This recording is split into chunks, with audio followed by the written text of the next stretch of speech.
I woke up, water came down from the leaden sky in biblical proportions. I was optimistic at the time. A quick summer shower, I thought. Torrents of rain for a few minutes, then it's gone. No such luck. Oh, it's like, well, wait, he said summer vacation. This is an accurate kind of depiction. I mean, I know this is supposed to be in Japan and all that, but if this was Britain, this would be an accurate depiction of a British summer. It's like spring, for example. It's spring right now, and like usually spring tends to see more sun than, well, summer sees sun as well, but it seems to rain a lot more during summer than it does spring. Rainwater is relentlessly pouring down from the blue-gray sky outside, streaming down the glass of my window in small brooks and rivers and gathering together to form miniature ponds on the walkways. Just like it has done for the past 2.5 hours. So I've been half-assedly cleaning up in between half-assedly reading a book, packing my stuff on the side when I get bored of the first two. Did he also do that in a half-assedly way? The weather drags my spirits pretty down too, making it hard to do anything properly. Something bumping quite loudly against my door roused me from my epiphany. I hope it's not Kenji and his crazy indoor bowling alley. He has one. Oh yeah, I remember now. It's going to lead into one of those scenes, I think. I hear no more sounds from the corridor until I walk to the door and open it. Rin. I wish seeing her would evoke some more emotion in me, but for one, I'm too surprised that she came to see me, and for two, she is soaking wet. Her uniform shirt is drenched and she is standing in a self-created puddle. Droplets of rainwater are dripping from her short bangs and sliding down her nose until they fall down from the tip. One by one. Hi. How you feeling? Medium normal. The relative questionability of her statement aside, she sure doesn't look too good. You're all wet. It's because I came from the outside, you know it. Well, why'd you be outside? It's raining buckets out there if you haven't noticed. I haven't. It's raining pretty hard though. I was on a walk. Is that what you call wallowing in self-pity? You think I'm pitiful? No, I implied that you think you are. I'm not, and rain is not a sad thing. Don't you ever walk in the rain? I do, but only with proper equipment, like an umbrella. You just need to imagine you have a blue umbrella with white stripes. It might be tough when rain is falling on my head. Yeah, that's it's just like, you know what, I just imagine there's an umbrella and all is good. Shit, while imagination is all great and all, it doesn't apply in this situation. Just imagine harder. Yeah, she definitely is back to normal.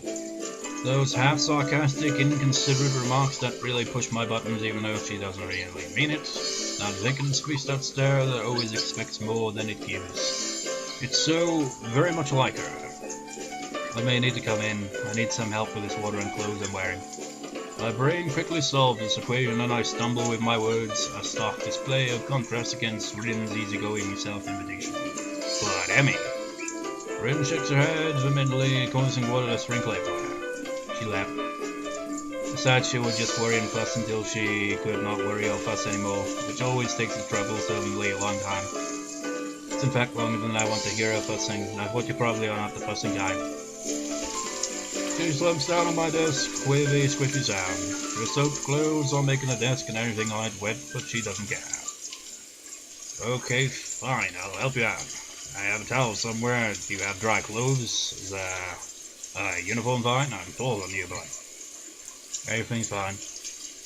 With a little searching, I find a fresh uniform and a fluffy towel from the depths of my closet. The towel in one hand and the uniform in the other, I turn to face Rin again, uncertain of the next step. There's something wrong with me. A normal guy would... What? Stop worrying, it's not a problem. She probably could see right through my hesitant dimmer, as if I was completely transparent to her. I push my anxiety away and concentrate on the 8 buttons lined on her shirt, just like mine has. Only the first button is an obstacle, and after getting it over, I undo the others with slightly less shaking hands. Throwing the soaked shirt aside, I reveal Rin's pale upper body shrouded only in her light blue brassiere, which instantly reminds me of her saying it's her favorite color. Huh? Well, fair enough for Sal, you actually remembered something that I didn't. I didn't remember that. But who thinks in their mind, brassiere? Surely most people would just think bra. Brassiere. You're quite posh, are you, Sal? Brassiere. No, that's the correct pronunciation, correct way of saying it. Bra. Oh, such simple-minded people call it that. I try not to think too much about stuff, but it's hard not to look at her body with what I can only think of as mixed feelings. I don't know what to think of this, so I just watch her. Rin looks brittle. She's like a shell, a fragile thing just barely holding together. Her ribs, each of them visible under her pale skin, are moving up and down in the mobile ribs. Rin always struck me as quite thin, but I realize now that the manic creative period before the exhibition opening might have caused her to lose weight. No shit. Did she eat properly and enough? Definitely not, and probably not. This ugly yet beautiful bare minimum of a human body that belongs to someone I care about is a contradiction of aesthetics in itself, oddly becoming of her. My eyes follow her collarbone to her shoulder and down her arm until the abrupt end. No, it's less than the bare minimum, I think, with a passing pang of sadness and some guilt for thinking like that. Do we need the close-up? Well, I suppose, because of what you're saying. Her arms degenerate into almost nothing but bone and skin due to lack of use. Look very short now that the long sleeves of her uniform are not covering them. My lack of any negative reaction makes me think that I've actually grown pretty accustomed of the various physical abnormalities of my schoolmates. I always wondered why Rin keeps her shirt sleeves long, only tying them in a simple knot at where the elbow would be. It seems a bit impractical, but then again, she's not exactly the pinnacle of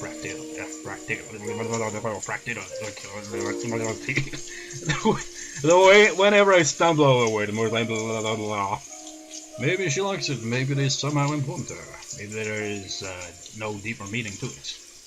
I feel like asking a number two, but Rin's miserable state requires a higher priority of my attention. She stopped talking too after we ran out of spiky greetings. Guess there's no need for chit-chat then. I pick up the towel from the bed and wrap it around her head, rumbling it all over her hair until most of the rainwater is hopefully soaked into the fabric.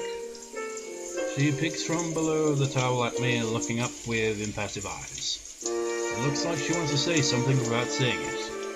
It's that kind of a look. But I can't read what she is thinking about from her face, so I just keep on busting with the towel around her shoulders and hair. The silence is oppressive, terrifying.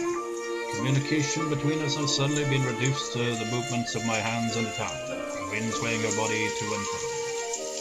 My jagged breathing and her quiet breaths trying to find common rhythm that's just not there. I think I can hear her heartbeats, or maybe they're just mine redoubled. As I brush a rogue strand of hair aside from her ear, Rin suddenly presses her cheek against the back of my hand. The contact is electric, a jolt of current surging through me. My God, Rin, you're a Pikachu! Well, she seeks comfort, warmth, or just my touch, I wouldn't know, but I can't help touching her back, caressing her soft cheek with my hand. And with closed eyes, she kisses me on the fingers, counting the joints with her lips. I am saddened beyond my expressed capability. Here we are, a boy and a girl, both in love or something like that with each other, or maybe not yet. Something is broken, and I can feel it in me and in Rin. In the way our gazes merely brush against each other, shyly away from contact, and her closed, timid posture, and in my way of touching her like a china doll, afraid of shattering her delicate form. In how we are closer than we have ever been, yet I'm not feeling happy. It's like yesterday. Wind and tenderness and forlornness become one and the same word. Acts of affection start invoking only longing. Why did we end up like this? No, don't answer that, I'd like to say to myself, but fighting against the omniscience of self-awareness is a lost cause. Still, I'm here and Rin is here, and it feels like she might be able to solve whatever problem she has. And if she can, why couldn't I? Why couldn't we? Feels like taking that step is too much, too difficult, too uncertain. so for now all I can do is dry her up so she won't get a cold again. I pet her head, pat on the head, trying to sort out the hair that refuses to be sorted out even when wet. That's my hair, actually. My hair always looks like a mess. Well, actually, when it is wet, I suppose it doesn't look as much a mess, if you actually brush it. But when my hair is, like, not wet, and I brush it, it still looks like a mess. Or rather, I prefer it to look that way, I suppose. It just looks weird when my hair is completely straightened, rather than just, like, all messy and curly looking, and just makes me look like I just stepped out of a 70s or 80s rock band or something. A pair of dark, glazed eyes follow my every movement. Pants too? She nods in answer, leans back and spreads her legs with a grotesquely inviting gesture that makes a nasty feeling crawl up and down my spine like a bad premonition. Okay. Still enough to serve me, though, as the silence is starting to make me feel detached from myself. I move automatically without thinking, even though I should talk to her about this, or at least about something. The silence is a spell, a pact that has bound us to this private world made of the dull sound of rainfall and the soft feel of her skin against my fingers. The button of her trousers is fastened tight, but it opens surprisingly easily. Flipping them off is hard, mostly because she is sitting on them with no intention of standing up to ease my task. I kneel down uncomfortably and between what? Oh, so they're not getting to the scene just yet. It's like, that sounded suggestive between her legs so I can quickly dry her bare feet, remembering that they are as important to her as hands are to me. As I work the towel up from her ankles, Rin brushes her thigh against my cheek and nudges the small of my back with her heel to make me come closer. This is getting more and more suggestive. Well, it's obvious it's going to lead into one of those scenes. It just comes down to how long till it gets to that. I look up to meet her silence there that was waiting for me to look up. That unassuming, expectant stare seems to say that the ball is in my court. I fleetly brush my hand against her inner thigh. I think it's going into that scene now, right? So, skippity skip. You know, I got on screen this little bit here, just so you like look at this CG here and the music. Like,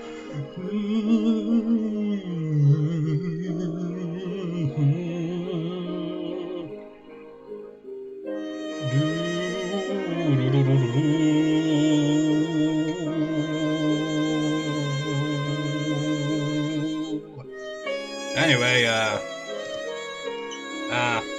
back to off-screen it, I guess. Skippity skip.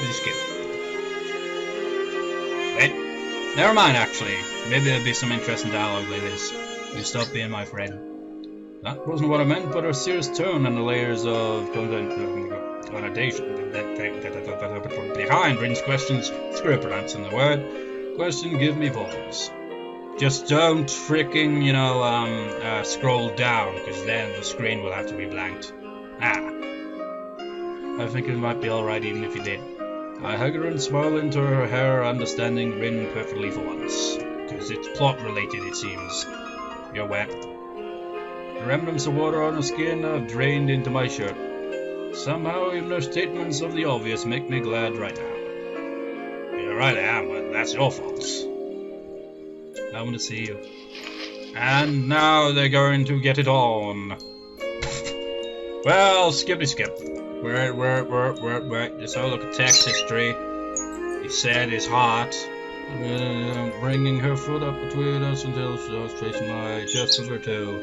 I look down to see what she's looking at. My heart. I reflectively flinch back, covering the scar tissue in the middle of my chest. Of course, I'd have to have plot in one of these scenes, of course. The shallow mark that the surgery following my heart attack left on my body has healed already, but, well, it's not a particularly pretty sight if not overly repulsive either. It's barely noticeable, but she does have an eye for detail. Is this why she said she wanted to see me? Wrong. I had sort of forgotten about this because of all this mess with Rin, but now all the unpleasant things connected to my condition surface at once, rushing through my mind like a flash flood. And oh god, all the stories about old guys getting heart attacks when having sex. What if? So, realizing that I might just have spoiled the mood, so I hate to break it to you, Sal, but I broke the mood ages ago. Cause that's kind of what I do. I ruin the mood. To see, I stumble to explain myself. Sorry, it's just that. Let me touch you. Voice acting her in this scene is just awkward. Her eyes are sultry, inviting as she sits there bare naked without an inkling of shame. I never thought Rin could look like that. Is it finally going into that scene, no more plot? Yeah, I know this is not how it should go. Even though Rin is right here, even though there should be no more questions, no obstacles, not this maddening feeling that something is constantly wrong. The same feeling that clutched my heart yesterday and makes its appearance. We are together in a way that is difficult to define. It eludes description as stubbornly as it evades change. Would a relationship like this be alright? Could we ever change to become closer? Even though we could stay together for all of eternity, we might never find our mutual understanding. But there is no such thing as eternity. This may mean that we will not be together forever. If not our differences, then the flow of time will pull us apart with irresistible force. He said a similar thing in Emmy's route, didn't he, with the whole, there's no such thing as eternity, I mean, nothing lasts forever. Rin is a creature of the moment, of whim and of impulse. I am nothing of the sort. This is a fact that I can understand very clearly. If for no other reason, for this reason, I should grasp this moment, even if it's the only moment we will ever have. I should not let myself spoil it, although he already has. Even if I can't escape myself, and I know it. Pardon me, I know it now. See, I'm ruining the mood. We both have things we can't let go, things we can't not think, feelings we can't not feel. But she allows herself to haunt me without any restraint, here and now. I'm sorry, you know. So you really have to stop worrying. Rin interrupts me before I get further, which is good because I don't know what I could have said. Maybe plot relevant stuff, I don't know.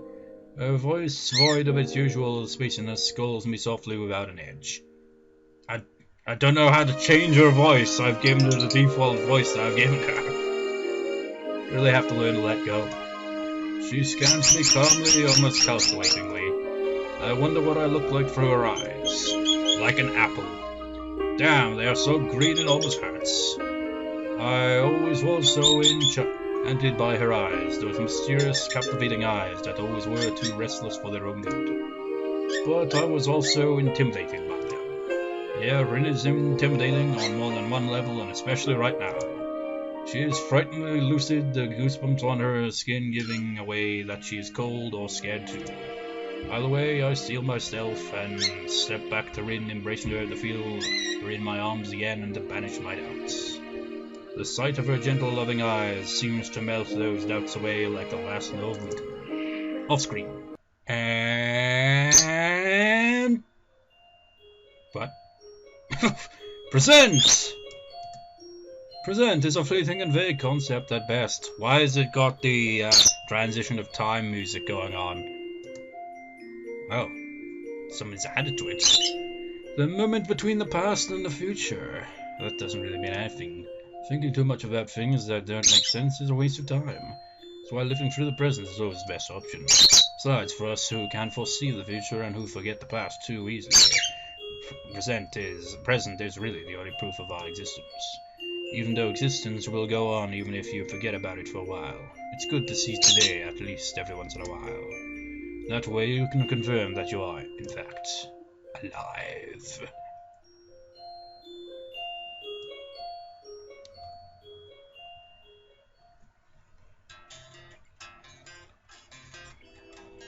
Nah, it's definitely not that. Well, this music's kicked in now, I can't do that. I'm pretty sure that the girl who is standing there half naked staring out the window of my room has a much better grasp of present than I do. As for me, well, right now I'm somewhat confused by my present state, since I should try to locate my shirt and not stare at Rin's butt. But just can't stop looking at her. What the hell, man? She's so close to the glass that her nose is probably going to leave a mark. At least her breathing does when it condenses on the rain-cold window glass before quickly disappearing again. My shuffling around to get dressed doesn't rouse Rin from her contemplation, which is fine, really. I don't mind the silences as much as I used to. Only after I'm almost finished with buttoning up my shirt does Rin say something, still without turning to look at me. Let's go somewhere. Where? I can only assume she's invited me and not the windowsill, but it's fair, I guess. I know. What? Help me get dressed. I think today is the day. Come on, clothes. Clothes, what an impatient tone. I crouched down to pick up a bra from the floor where it had fallen, discarded in the haste of undressing and forgotten there. Hanging from between my fingers like a dead fish, the same hesitation that grasped me when I was undressing Rin is creeping inside my head again. Is intimacy really something this difficult for me to handle? Come on, you got it off just fine. This is the same, but the other way around. It's like talking backwards.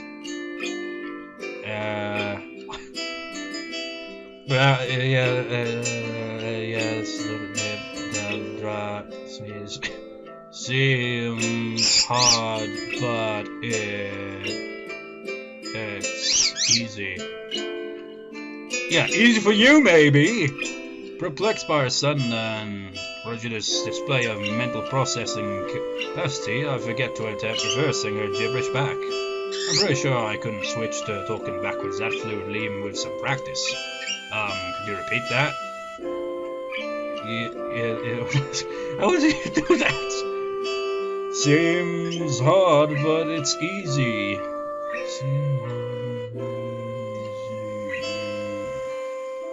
The easiest way I could think about that is saying, seems hard, but it's easy, and then just have it play backwards. But even now, I don't know how to do that. I'm not sure if I've even got software that does that, or if I've had software that can do this whole time and just never noticed. You got it? Fine, I'll give it a try. Rin was right, the locking mechanism is simple enough when I get the little plastic hooks to try on the third attempt. There. Now you have to adjust it. Teach out. It's like a foreign language. What? Please stop that. I don't speak backwards. She shakes her head as if needing to banish the backwards way of thinking with a physical gesture. I know a few people who could benefit from that kind of ability. You got stuck, now you have to adjust it. Adjust? That's what I said. Oh, I asked what you meant. You know, so that they are fine. Oh, fine, you say? As I have no idea where her breast is supposed to be, fine. I keep fumbling around her chest for a good while, without really getting anywhere. Not that I would complain, but Rin does. Emily's better than you at this. Her impatient tone ticks me off, even though I can't really disagree. Rin suddenly seems to be in an awful hurry. Yeah, well, excuse me, Princess Rin. Could that be because she is a girl and can actually relate? I don't think so. She has just about as much chest as you do. With her bra and breasts actually fine, as they should, the rest of her clothes are considerably easier to put on. Rin launches towards the door, even though her shirt is not even buttoned up all the way yet. Left with little choice, I run after her. As soon as I realize that we are heading for the side entrance leading to the forest, I think I know where Rin wanted to go. That's where I thought she was originally, because this is like where the ending comes up. But of course, it wouldn't make sense to go straight to that.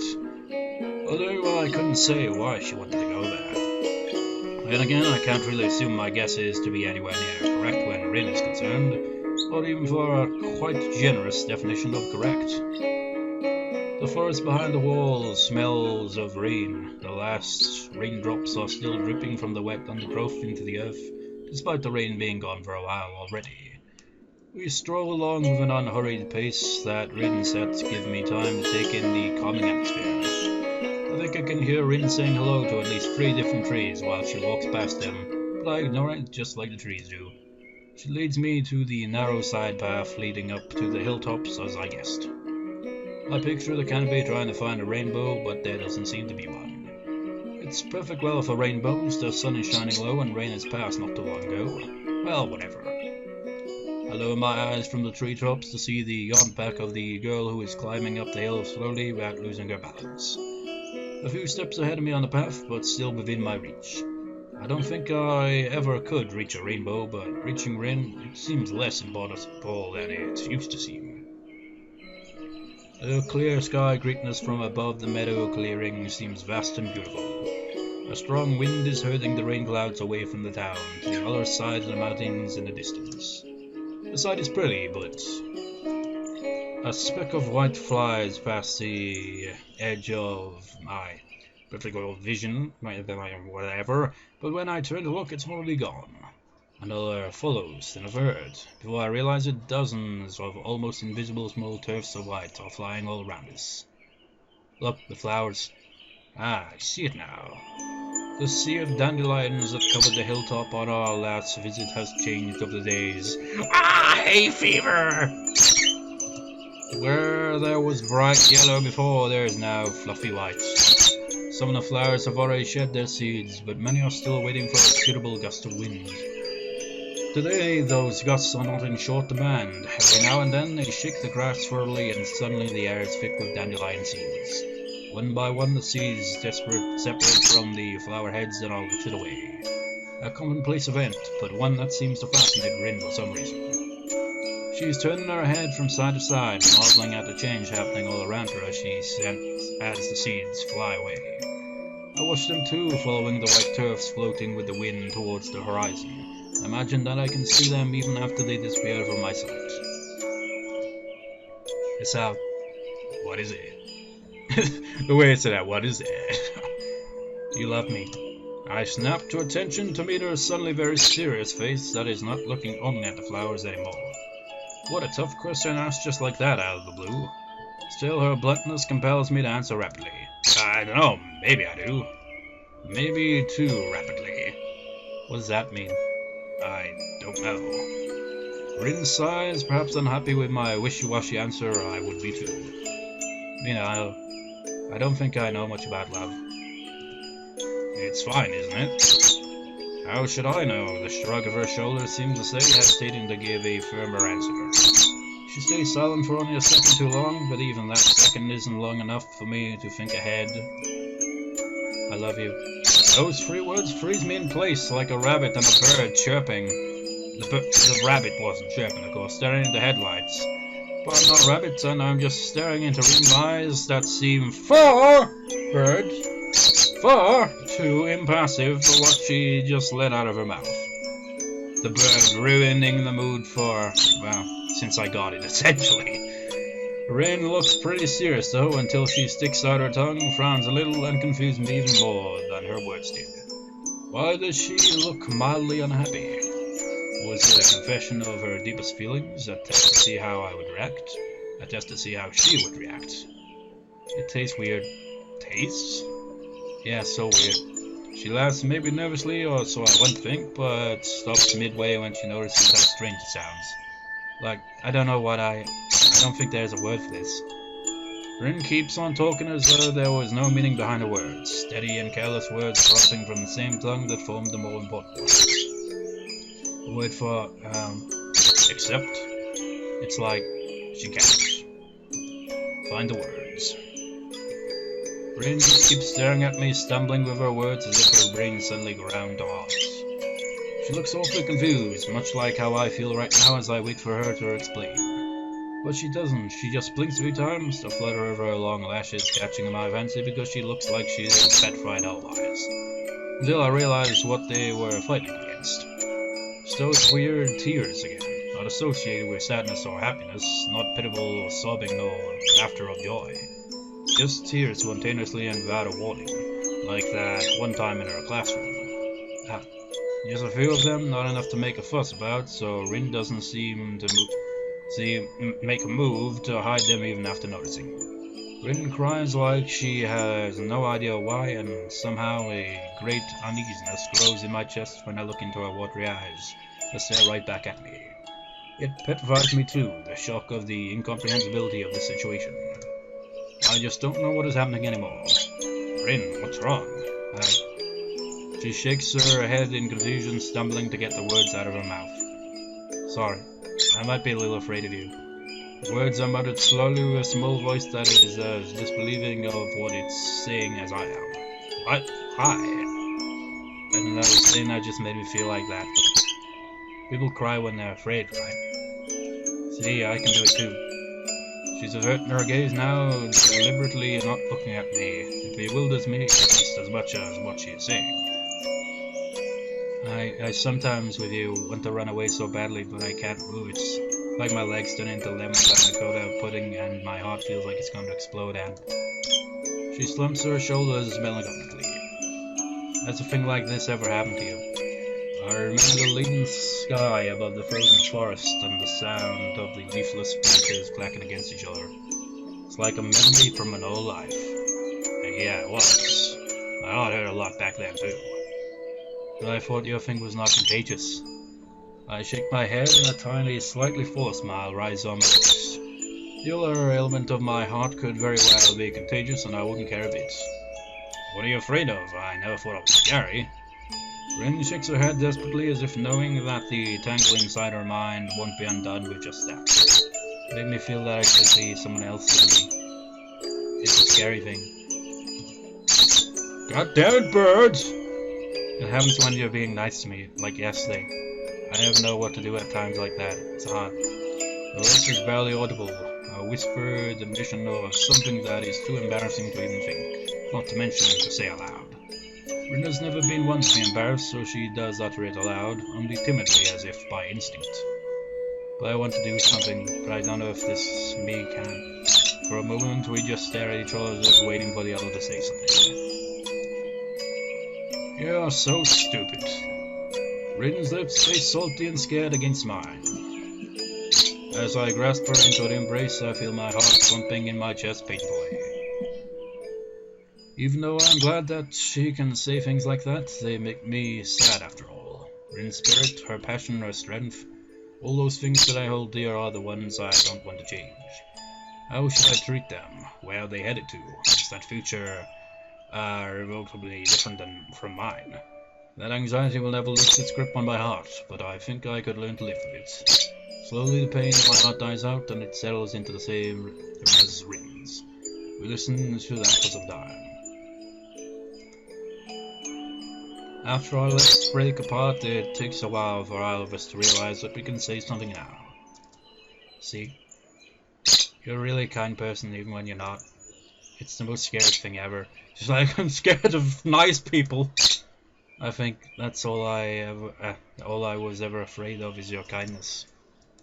Is it bad, even if you are afraid? She thinks about this for a while, furrowing her brow as though she was some kind of hard math, this was some kind of hard math problem. No, I'm alright with it. It's fine if it's you. Like a weight lifted from my chest, her words lit my heart, filling it with, I don't know, happiness? What else could it be? This time, my smile was genuine. Rin steps back, still smiling gently at me like I do at her. While she wipes her face on her shoulder, I pick up a round, plump dandelion clock and bring it to my pursed lips. They spread out into the wind that picks them up to carry them to a new home. That reminds me. What was it? Oh, crap, I can't remember what it was. But it was something similar to a dandelion, only it was a lot bigger. What? I can't remember what they were called. But it's one stage in Super Mario Sunshine. It's the village stage, like the last shine sprite. Such a pain in the ass when you have to freaking jump onto one of those. And then somehow, well actually I think you get that one last so you don't have to do it a second time. But it's a pain in the ass. To think only a few short weeks ago they were so different. This is change. Hey, so the flowers became what they were meant to become, like you said the last time. What about you? Did you become a true artist, or did you not because you ran away? She paused for a while to ponder my question, and shrugs her shoulders. It almost makes me laugh. The carefree easiness of a gesture is a lovely thing, a sign of how Rin can, truly and really, without any restraints whatsoever, shed the entire weight of the world from her shoulders should she will so. She is very possible and probably a few impossible ways free. But I think I might love her for that. I don't think it matters. Let's just watch the clouds for the day. She takes 5 steps to climb on a large rock so she can rise as high as it's possible here and stands on tiptoes. When you reach for the clouds, every inch counts. Sure, let's watch the clouds. It's good to do something you really want to do every now and then. Yeah, you're probably right. I glance upwards at the blue sky opening high above us. It's a deep, soaring vastness that spreads to fill my entire field of vision and beyond. You're not mentioning the other colours though. Yet Rin stays on a rock peering at the distant horizon where the rain clouds are drifting further away from us. I have decided something. That dreaming voice of hers, spoken to the wind that carries it to my ears, is lacking resolve in tone, but is full of it in meaning. It's alright to be me after all. It's alright. Her decision always seems to be pretty far out. Well, I suppose that is an important realization. Coming to terms with oneself, accepting yourself, being fine with what you are. A simple resolution of heart that for some people is overbearingly hard to do, if not impossible. I do realize well enough that I might also be one of those people. Rin too. Maybe we're not that different after all. Maybe to accept someone else you must first accept yourself. Maybe there is a necessary step which we didn't take until now. Looking at her standing on the rock, I believe that she can find whatever she is looking for. And so can I. The wind catches her hair unclosed, and Rin spreads her short arms into an embrace that is so very, very tiny, but as wide as she can ever do. For a moment it looks like she herself might take flight and have to hold myself back to not reach for her shoulder. To not drag her back to me. This picture is something I can only watch. It is something for me to remember. Rin's sleeves are flapping freely in the wind, for her hair wildly tousled by it, her skin touched by the setting sun. Her sleek form that I have come to adore is quivering in the cool wind that carries the small white specks past her, each a beginning of a new flower. All that is engraved inside my heart. Like those tiny seeds scattered into the wind, I'm sure that Rin too can take her place in this world without the need to create her own inside it. Maybe she believes it too, and standing as close to heaven as possible, she has given the world a big hug. To me, it seems like the entire world really could fit there, between those small arms of hers, inside of her all-encompassing embrace. The sound. She looks at me in the same way she calls my name, carelessly over her shoulders with a strange happiness in her voice and in her eyes. I gaze into those mysterious dark eyes that are curiously twinkling below her rainbow hair. Although I'm too far from her to see it, I'm sure they are reflecting my image. What is it? What's the word for when it feels straight inside your heart that everything in the world is alright? Would he give her an answer? Or did it happen off screen? It happened off screen. Music? Nah, not that key. I'm not gonna even try to figure out the key. We have an anonymous writer! Well, all of them technically anonymous, they didn't put their real names there. Blue 123.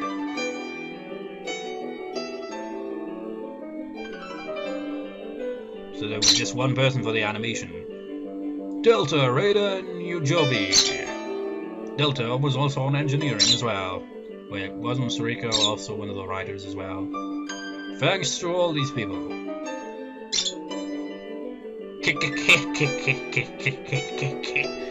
Oh, I wasn't even paying attention to the side there, who's showing the concept art and all that. Damn it, I missed it. Well, I'll see you when I'm editing it, I suppose. But still. 4 Leaf Studios again. No. That sounded like going like. I don't know what I'm even doing there. So, wait. Oh, I see. It just looked confusing there, because they're just like, wait, M is not got as many as Rin does, but technically does. Oh, look at her sow on there, it's like, ha! Rin, you're not getting your own image for Act 2. I'm stealing the show here. You know I stole the show here. And my hand was in here as well. Let's have a look at the extras. Let's see how the library looks now. Is it all full? It's all good! You know, saying all full made it sound like it said awful then. Because apparently Rin's route, well, it was pretty chaotic. I mean, I had to check a walkthrough to get, like, a bad ending, a neutral ending, and this extra scene right here. I mean, seriously, what the hell? So, next, actually, another thing I noticed since scrolling down through the walkthrough at one point, and actually seeing where it says about Kenji's route, apparently you have to clear the other routes first to actually get his ending or something like that. Which seems kind of weird, because I don't want the LP to end with freaking whatever Kenji's ending is. I'd have to, like, be like, okay, we got that one, now we're gonna, like, pick one of the other characters and go through their ending, just to kind of, like, leave it on that note instead of, like, whatever Kenji has going. I don't know. So, what will be next? Find out next time. No, wrong.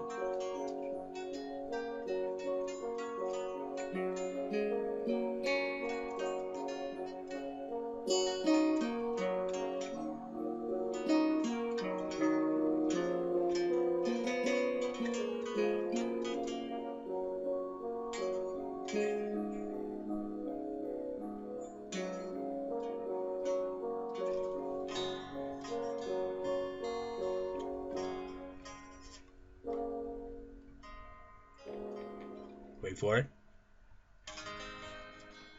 No, shit, I got the wrong chord. It was. Oh well, I wanted to have a fitting ending. I freaking played G sharp instead of F sharp. Idiot!